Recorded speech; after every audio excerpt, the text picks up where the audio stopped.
Hey guys, Ostrich Vox here, and welcome to my review of Bismuth. This episode, I don't even know where to begin. Well, actually, yeah I do, the beginning. I really enjoyed how this episode began with the title card kind of fading onto the scene, and then as Steven kept going in outside Lion, the bubble of who's working on the episode changed. That was really nice. That was just a really cool feature. And oh my god, the eye catches. We had eye catches in this episode. I'm really hoping there'll be more 22-minute episodes in the future because these eye catches were perfect. And people get mad that I compare Steven Universe to an anime a lot. Okay, it has eye catches. How more anime can you get? This episode was just perfect. From the eye catches, to the opening, to the music. Oh my god, every track in this episode was on point. I really hope AV and Sorashu release the soundtrack for this episode soon. I know they're really behind. They only uploaded like one song from Mr. Greg. I don't know if that's all they're going to put up. I was kind of hoping they'll put the whole episode for that too. But this is one of the cases where they have to put up every track for this episode because it was just so good. So Lion's teething on a shirt. Steven puts it in the bubble, falls off a branch, and unbubbles Bismuth. Pearl and Garnet state how Bismuth was lost in the battle, and Bismuth strangely reacts. Steven explains that he's Rose's son. Bismuth asks where the rest of the gems are, they show her the battlefield, and it instantly clicks with her. And she's not happy about Homeworld. But she is happy to know that Homeworld's still coming, so that way they can get even. So she takes him to the forgery, where it's revealed Bismuth is indeed a blacksmith. She does make weapons.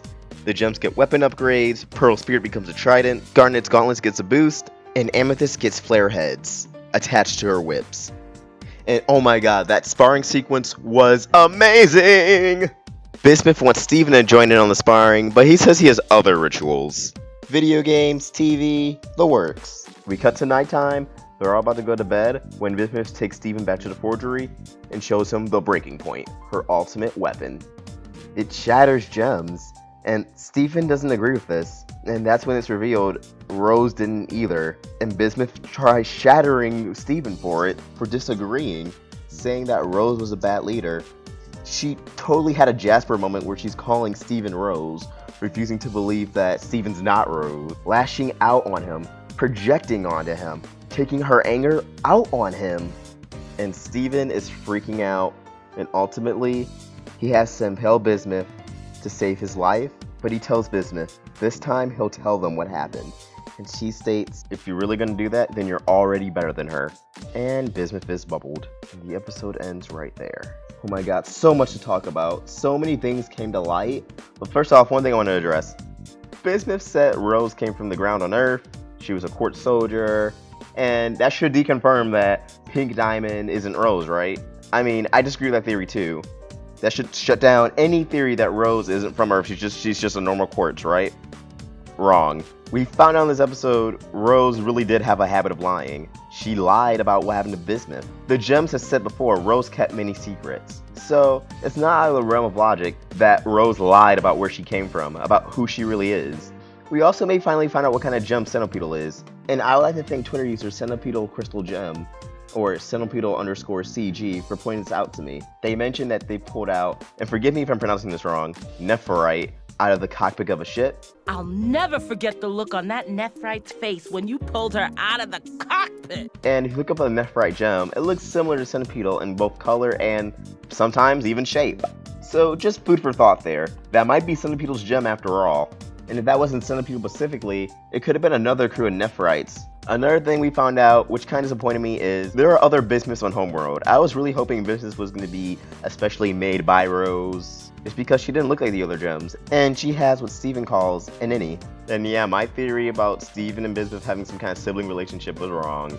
I'm sorry. I mean, it was a long shot in the first place, but still.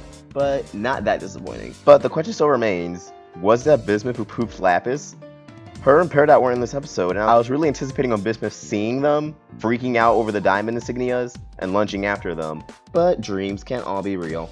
And if there's one thing I actually was disappointed with in this episode, it's the resolution. I didn't want Bismuth to go back in the bubble. And there's no doubt she'll come out eventually, before the end of the series. There's no doubt that she'll come back.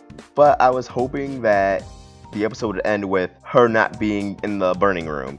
Steven would bring her back to the temple, and they unbubble her, and they have a talk with her, and the episode ends with It'll be a process, but this isn't the end. Except, nope, she got put in the burning room with the rest of the gems. Sad, but what can you do? Uzo Aduba's performance in this episode as BISMUTH was amazing. I really bought it, and her delivery, her performance, helped with the tension of this episode. I bought every scene. So good. And I'm gonna miss BISMUTH. There was moments in this episode where she felt like she was a part of the team the entire time. This episode was incredible. It's definitely one of my favorites, and the pacing was just right. The pacing was the best it's ever been.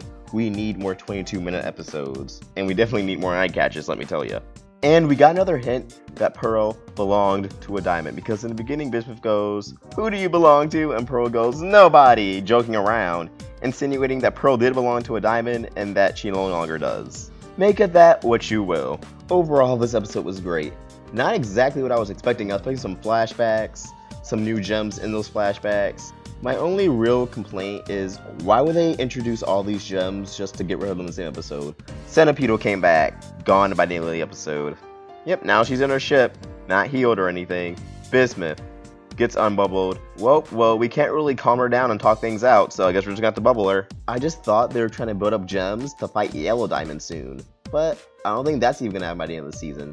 I think Jasper's gonna be the villain of the season finale. I think that's who they're gonna face. I'm not disappointed, I'm not underwhelmed, it just wasn't what I was expecting. But what were you expecting? Comment your thoughts down below. And if you enjoyed this video, please like and subscribe. There's definitely so much more I can talk about this episode. I feel like there's tons of things I missed. And I'll try to figure out something special for this episode. Awestruck Vox, signing out.